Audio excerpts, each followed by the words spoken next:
Bonjour tout le monde, nouvelle vidéo pour le site. On démarre ce mois d'août sur la programmation neurolinguistique avec une personne qui est déjà intervenue sur le site, que vous connaissez bien et qui était présent même sur des lives pour nous accompagner sur la digitalisation. Et donc ce mois-ci, on va parler de programmation neurolinguistique avec toi, Tarek, pour commencer.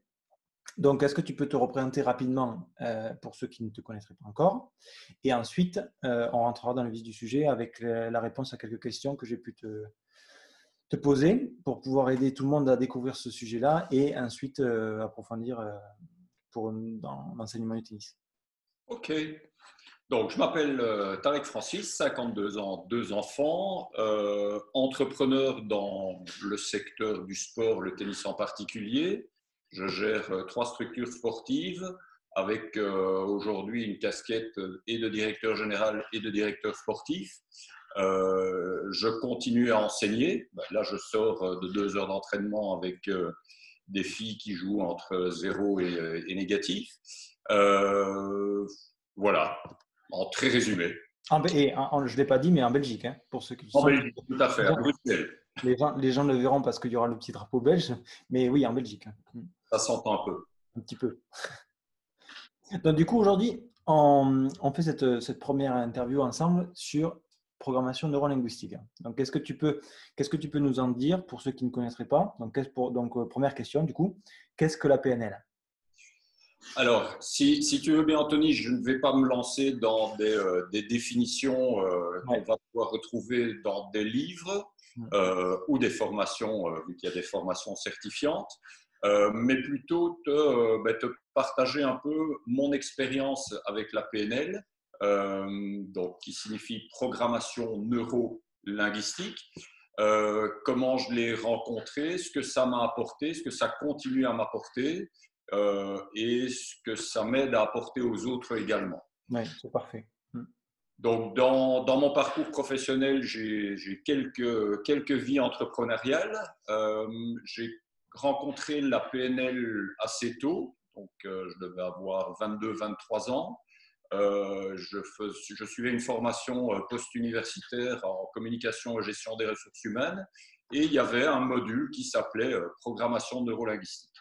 Ce qui ne veut encore aujourd'hui pour moi pas dire grand-chose pour les gens qui n'ont pas suivi la formation. Et donc, la programmation neurolinguistique, peut-être te dire un tout petit peu quand même d'où ça vient. Donc, elle est née un peu avant les années 80, dans le domaine de la recherche thérapeutique d'abord. Et en gros, les inventeurs de la PNL ont essayé de modéliser tout ce qui était fonctionnement positif dans le domaine thérapeutique. Donc, ils ont observé des thérapeutes, des psychologues, des psychiatres, et noté tout ce qui fonctionnait pour essayer de le modéliser. Je dirais, pour moi, la PNL, c'est beaucoup ça. Ce sont des modèles de réussite. Ces modèles de réussite sont applicables à différents domaines de vie, ça j'y reviendrai. Je reviens sur mon parcours, donc découverte au travers d'un module de sensibilisation. À l'époque, j'avais entamé une carrière comme commercial dans une multinationale, et en fait, j'ai découvert que la PNL permettait de réussir, encore plus dans le domaine de la vente dans ce cas-là. Et donc, en fait, chaque fois que j'avais un module de formation, le lendemain, je l'appliquais avec des prospects qui devenaient clients. Et donc, ça a renforcé ma compétence de commercial. Ça m'a donné confiance en moi, dans ma capacité à réussir des projets. Et ensuite, je me suis dit, tiens, en fait, si je réussis des projets dans ma carrière professionnelle, j'étais encore un peu joueur amateur à l'époque. Je faisais une trentaine de tournois par an, avec aussi des grosses difficultés de concentration, de constance. Pour te situer quand même, quand on me voyait à l'entraînement, c'était waouh, le gars a une technique incroyable, il joue l'acier. Et puis en match, je passais plutôt à une vingtaine de doubles fautes par match. Donc ça ne m'a pas aidé à monter de classement facilement. Jusque là aussi, le moment où j'ai pu appliquer les outils de la PNL à ma pratique du tennis. Ouais. Et par exemple, en mettant en place des rituels au service qui me permettaient de fixer des objectifs, de travailler aussi sur ma respiration, mon relâchement, et derrière ça, d'être orienté vers un résultat positif aussi.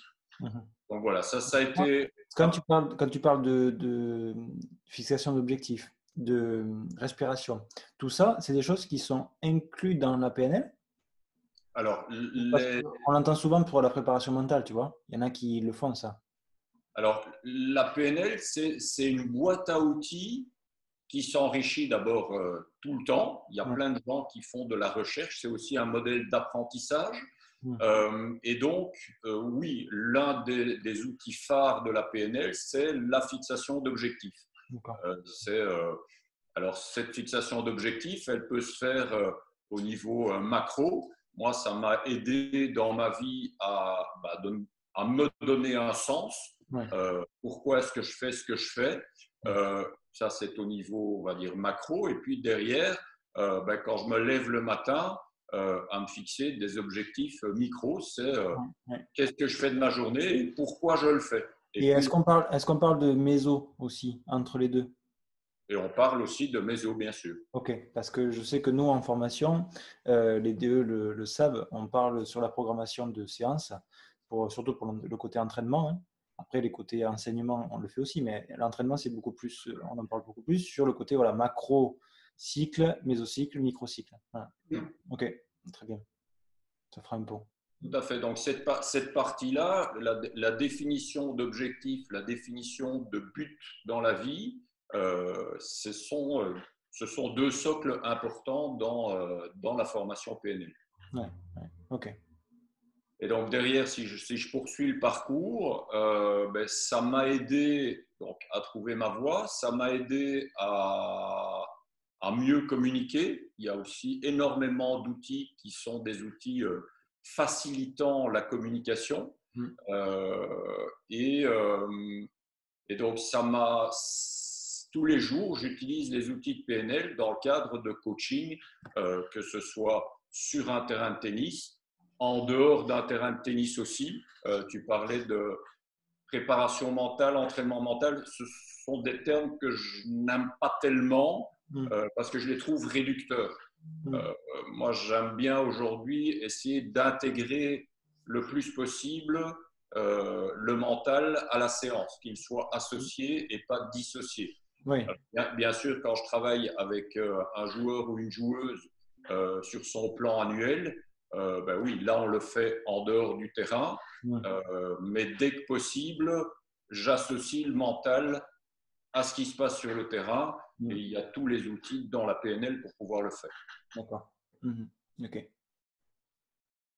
Donc justement, comment toi, tu le vois, comment tu l'appliques sur ton enseignement? Alors, comment je l'applique sur mon enseignement? Je vais donc d'abord faire la partie hors terrain. Je vais te donner un exemple concret.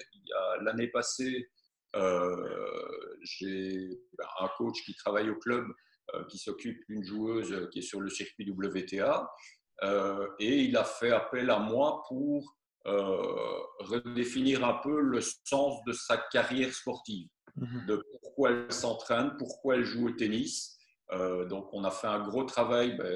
On est revenu sur le rêve. Et puis, après ça, progressivement, sur écrire un plan. Pourquoi on écrit ce plan? Quel plan? Avec quels objectifs? Et en gommant aussi tout l'aspect qui me rend dingue dans le tennis, les objectifs de résultats à court terme, autrement dit le score.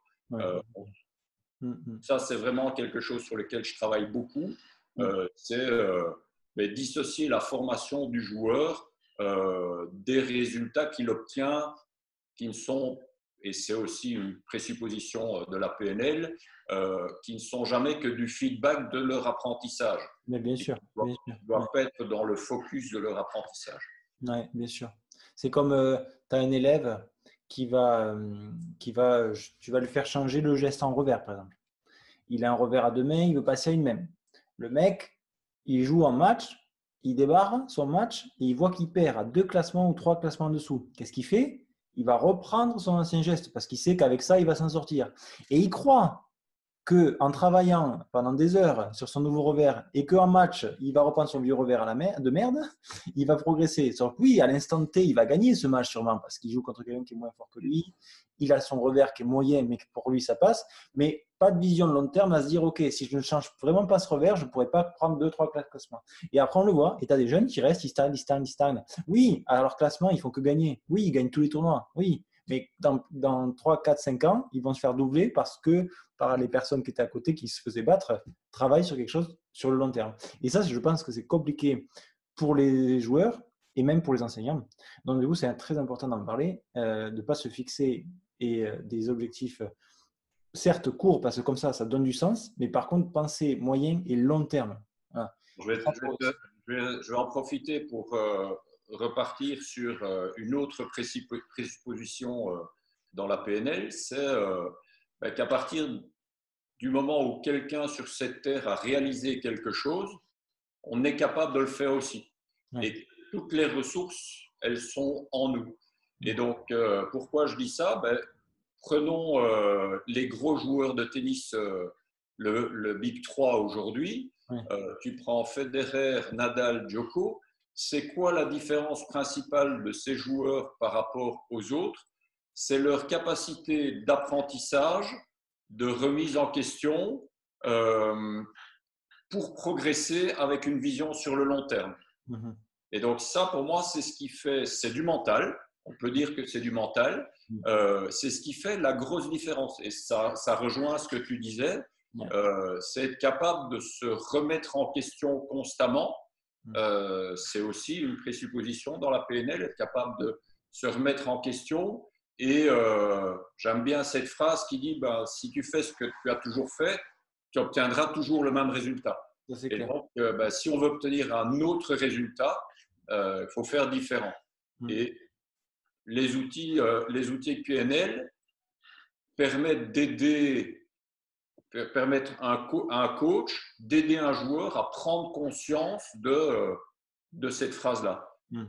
Si tu veux obtenir autre chose, il va falloir faire différemment. Ouais, tout à fait. C'est pas facile parce qu'intrinsèquement, l'humain, il se rattache à ce qu'il connaît. Ouais. Et donc, pas facile de sortir de sa zone de confort et d'être en zone de danger sur un nouvel apprentissage. Et pourtant, c'est dans cette zone de danger que tu vas faire le plus de progrès pour qu'après, ta zone de confort devienne encore plus confortable, mais pas dans le même sens. Ouais.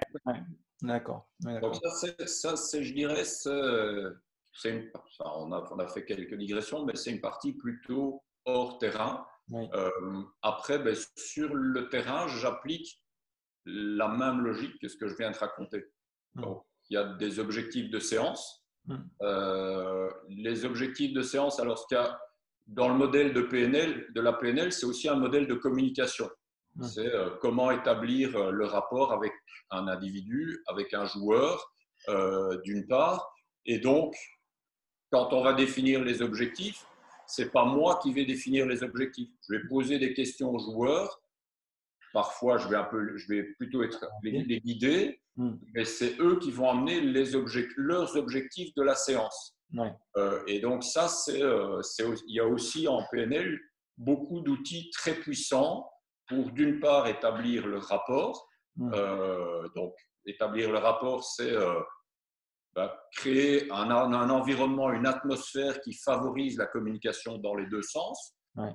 Et puis après ça, communiquer dans le canal de communication préférentiel des joueurs. Ouais. Je vais te raconter une petite anecdote.